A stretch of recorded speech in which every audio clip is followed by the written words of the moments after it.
Solapur news 24 मध्ये आपलं स्वागत आहे। आजच्या प्रमुख बातम्यांवर एक नजर टाकूया। एससी एसटी ओबीसी व्हीजेएनटी आता जनरल कॅटेगरीमध्ये सवलती मिळू शकत नाहीत।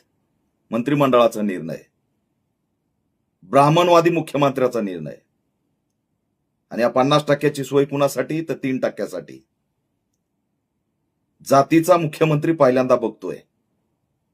आणि हे दुर्दैव या महाराष्ट्राचं की जातीसाठीचा मुख्यमंत्री आरक्षण विरोधी धोरण राबवताना आम्ही बघतोय, विषमतावादी धोरण राबवताना आम्ही बघतोय।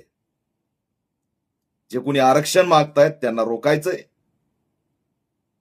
आणि जे काही 3% आहेत त्यांना 50%च्या सवलती द्यायच्यात, मेरिटला नाकारायचंय। सुप्रीम कोर्टाच्या वर हे गेलेत, जिथं कोर्टाने सांगितलं की मेरिटला नाकारता येणार नाही। मग हे ब्राह्मणवादी मुख्यमंत्री कुणाची सोय करतायत? तर लाज वाटली पाहिजे त्या आमदारांना जे एससी एसटी ओबीसी व्हीजेएनटीचे होते।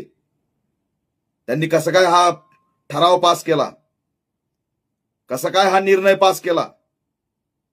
ज्या समाजाचं सामाजिक न्याय, त्यांचे मूलभूत हक्क अधिकार, त्याचं संरक्षण करण्याची जबाबदारी ज्या लोकप्रतिनिधीवरती आहे, त्यांनी ईव्हीएमच्या माध्यमातून निवडून येऊन गुलामीच्या माना टाकल्यात।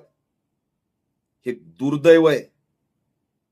लाज वाटते अशा लोकप्रतिनिधीवर जे बाबासाहेबांनी दिलेलं आरक्षण डोळ्यासमोर हक्क आणि अधिकार हिसकावून घेतले जात आहेत आणि हे त्यांना सहमती देत आहेत। हा कालचा निर्णय 3% सोयीसाठी आहे।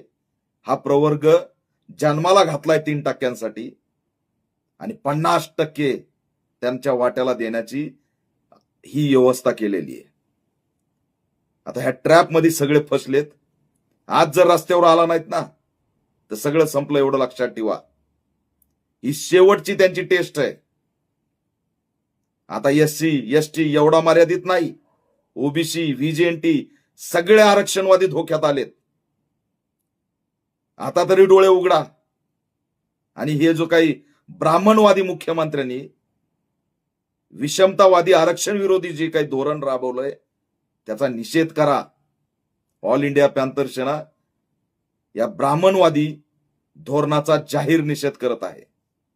3% जी काही 50% सोय केली ती उघड आहे, त्याचा आम्ही निषेध करतो।